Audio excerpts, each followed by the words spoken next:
육강에서 설명드렸듯이 이제 모든 것이 준비되었습니다. 성막의 모든 기구물은 거룩하게 되었고 아론과 그 아들들은 제사장으로 임명되었습니다.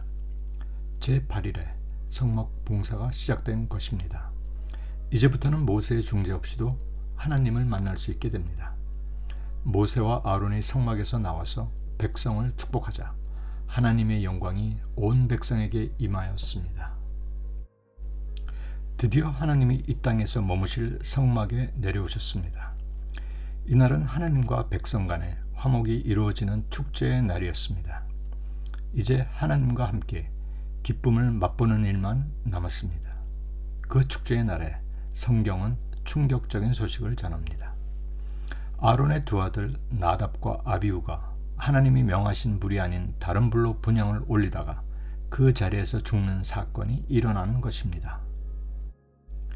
축제는 갑자기 비극으로 바뀌었습니다. 그들은 왜 죽은 것일까요? 다른 불로 분향을 올린 그들의 행위가 죽어야만 하는 범죄에 해당하는 것일까요? 그들의 죽음에 대해서는 여러 학자들이 다양한 이유를 내어놓습니다. 그러나 어느 것도 그들이 과연 죽을 죄를 저질렀는가에 대한 만족스러운 답변을 제시하지 못합니다. 성경은 그들이 명하지 않은 불로 분향하였기 때문에 죽었다고 말합니다. 성경 기록 그 자체로 보면 그들은 하나님의 말씀에 불순종함으로 인해 죽은 것처럼 보입니다. 성경에 많은 불순종이 나오지만 모두 죽음에 처하는 것은 아닙니다. 그러면 이 불순종은 어떤 범죄이기에 죽음에 처하게 되었던 것일까요? 구약에서 죽음에 처하게 되는 죄는 살인, 간음, 우상숭배, 신성모독, 폐륜, 그리고 안식일을 어기는 것 등이 있습니다.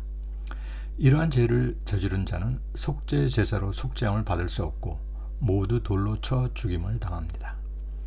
살인과 간음과 폐륜은 모두 하나님의 형상을 닮은 사람에게 저지른 범죄이기에 하나님을 모독한 우상숭배나 신성모독 같은 범죄와 동일시되었던 것 같습니다.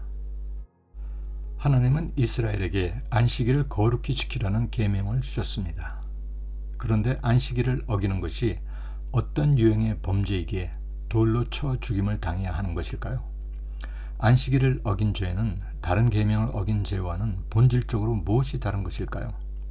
그리고 어떻게 하는 것이 안식일을 거룩히 지키는 것일까요? 이에 대한 답을 얻기 위해 거룩의 의미를 다시 한번 생각해 봅시다.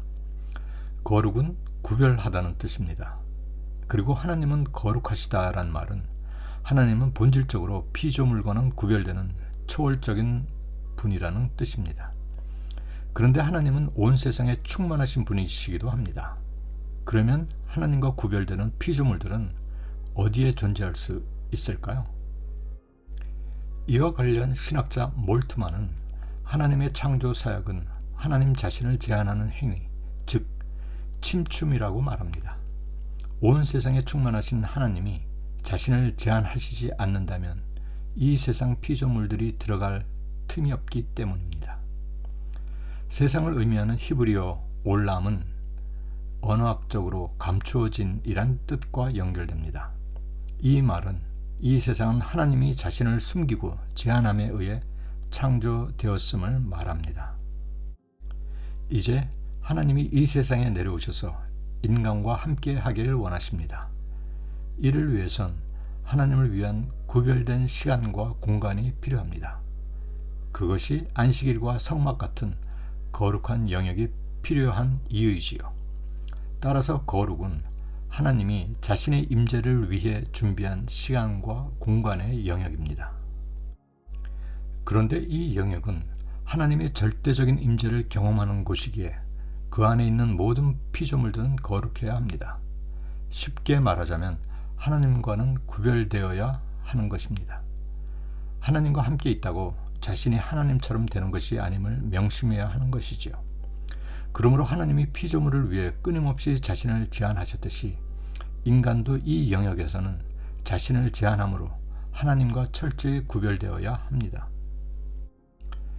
그래서 그 시간과 공간 안에 있는 인간은 자신의 의지와 주도권을 모두 내려놓아야 합니다. 다시 말해 절대적인 순종을 통해 우리는 하나님 앞에서 거룩할 수 있는 것입니다. 예를 들면 안식일은 거룩히 지켜야 한다는 말은 안식일의 인간은 일을 멈춤으로 세속적인 욕심과 주도권을 내려놓아야 한다는 뜻입니다. 그렇지 않으면 죽임을 당합니다. 따라서 이 거룩한 시간과 공간에서 자신을 부인하지 않고 자신의 뜻을 고집한다면 그것은 죽음으로 기결될 수밖에 없습니다. 나답과 아비후의 가장 기본적인 실수는 자신의 생각과 의지를 가지고 하나님과 만나는 장소에 들어갔다는 것입니다.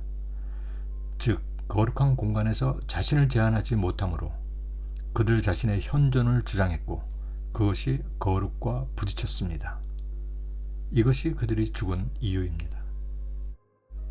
나답과 아비후의 죽음으로 인해 하나님을 변덕스럽고 인정도 없는 잔인한 분으로 생각한다면 그것은 하나님을 잘못 이해하는 것입니다.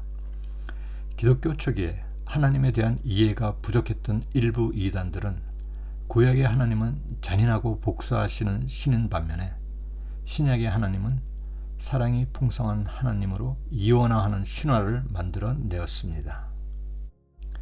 그러나 성경은 인간이 저지른 배반과 악행을 이겨내는 창조주의 피조물에 대한 열정적인 사랑의 이야기입니다.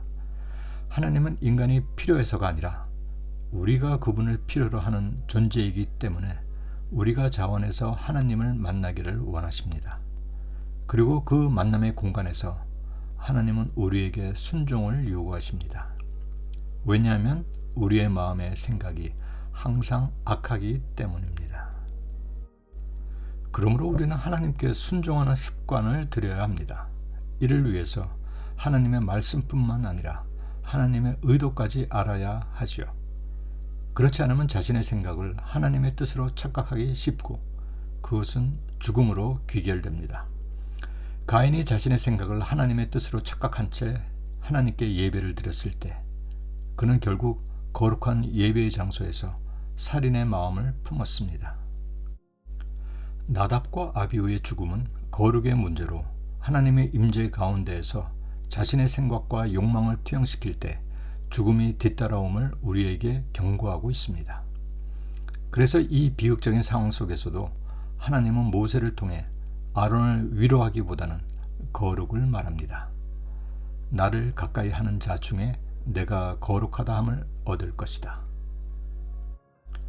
아들이 죽어 너무 슬픈 상황인데 거룩을 말씀하시는 것이 좀 생뚱맞게 보입니다. 그러나 하나님 임재 안에서 제사장은 죽음의 슬픔보다 더 먼저 생각해야 할 것이 거룩이며 그것은 하나님과 나를 구별하는 것, 즉 하나님과의 관계 속에서 나 중심의 생각이 얼마나 위험한지를 알려주는 것입니다.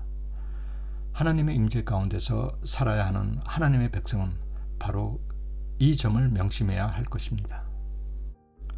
나답과 아비후의 죽음으로 아론과 그의 남겨진 아들인 엘라살과 이다말은 충격과 슬픔에 잠길 수밖에 없는 상황이었지만 하나님은 그들이 슬퍼하거나 괴로워하지 못하게 하십니다.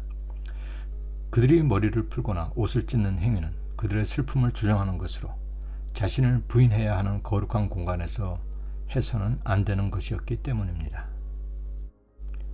그것은 거룩한 공간에서 자신들의 죽음을 이야기할 수 있고 더 나아가 하나님의 진노가 백성에게 미칠 수 있기 때문입니다. 어쩌면 이것이 제사장이 지고 가야 할 짐의 무게인지도 모르죠. 제사장은 자신이 아니라 백성을 위해 일하는 자로 어떤 상황 속에서도 하나님의 진노가 백성에게 향하는 것을 막아 공동체를 살려야 합니다. 그러면 성막도 없고 안식일 대신 주일을 지키는 크리스찬들은 어디서 하나님의 임재를 경험할 수 있을까요? 하나님은 자기 아들을 십자가에서 죽게 하시는 방법으로 자신의 전능성을 제한하시어 성령의 시대를 열었습니다. 이제는 거룩하지 않은 날이 없고 거룩하지 않은 공간이 없습니다. 주님도 두세 사람이 주의 이름으로 모인 곳에 함께 계신다고 말씀하셨지요. 그러므로 주의 이름으로 모이는 곳이면 그곳이 가정이든 직장이든 교회든 선교지이든 교제의 모임이든 주님이 항상 함께 하시는 거룩한 곳입니다. 그곳에서 내가 할 일은 나의 뜻과 욕심을 내려놓고 온전히 하나님의 말씀에 순종하는 것이죠. 그때 우리는 하나님의 임재를 경험할 수 있는 것입니다. 우리는 자신의 세속적인 욕심을 하나님의 뜻으로 포장함에 의해 야기된 수많은 이들의 죽음을 교회사에서 쉽게 볼 수 있습니다. 십자군 전쟁이 그랬고 미국 인디언을 비롯한 여러 지역의 원주민 학살이 그랬습니다. 그들이 내세운 슬로건은 하나님을 위한 성전이었고 우상 숭배자의 척결이었습니다. 정복과 강압적인 개종도 하나님의 뜻이라고 주장하면서 폭력을 휘둘렀습니다. 그러나 그것은 하나님의 뜻이 아니었고 단지 그들의 욕심이었음을 우리는 압니다. 구약시대엔 거룩한 안식일에 일을 하면서 자신의 세속적인 욕망을 추구하는 자는 죽었습니다. 거룩한 성막에서 자신의 뜻대로 행한 자도 죽었습니다. 이는 하나님이 임재하신 곳에서 나의 뜻과 욕심을 쫓는 것이 얼마나 무서운 일인지 우리에게 가르쳐 줍니다. 절대적인 순종. 그것이 나답과 아비후의 죽음이 남긴 교훈입니다. 그렇다고 구약시대 내내 하나님의 임재 가운데서 세속적인 욕망을 드러낸 자들이 모두 죽음을 당한 것은 아닙니다. 시간이 갈수록 제사장들과 백성은 성전과 안식일에 세속적인 욕심을 드러내며 악행을 저질렀지만 하나님은 바로 불로 치시지는 않으셨습니다. 이 부분에서도 하나님이 자신을 제한하지 않으셨다면 이스라엘은 살아남지 못했을 것입니다. 하나님은 구원이 이스라엘을 통해 이방인에게 전해지기 위해 이스라엘을 용서하셔야만 했습니다. 아울러 우리는 하나님이 인류를 구원하기 위해 여전히 자기 자신을 제한하고 계심을 알고 감사해야 하겠습니다.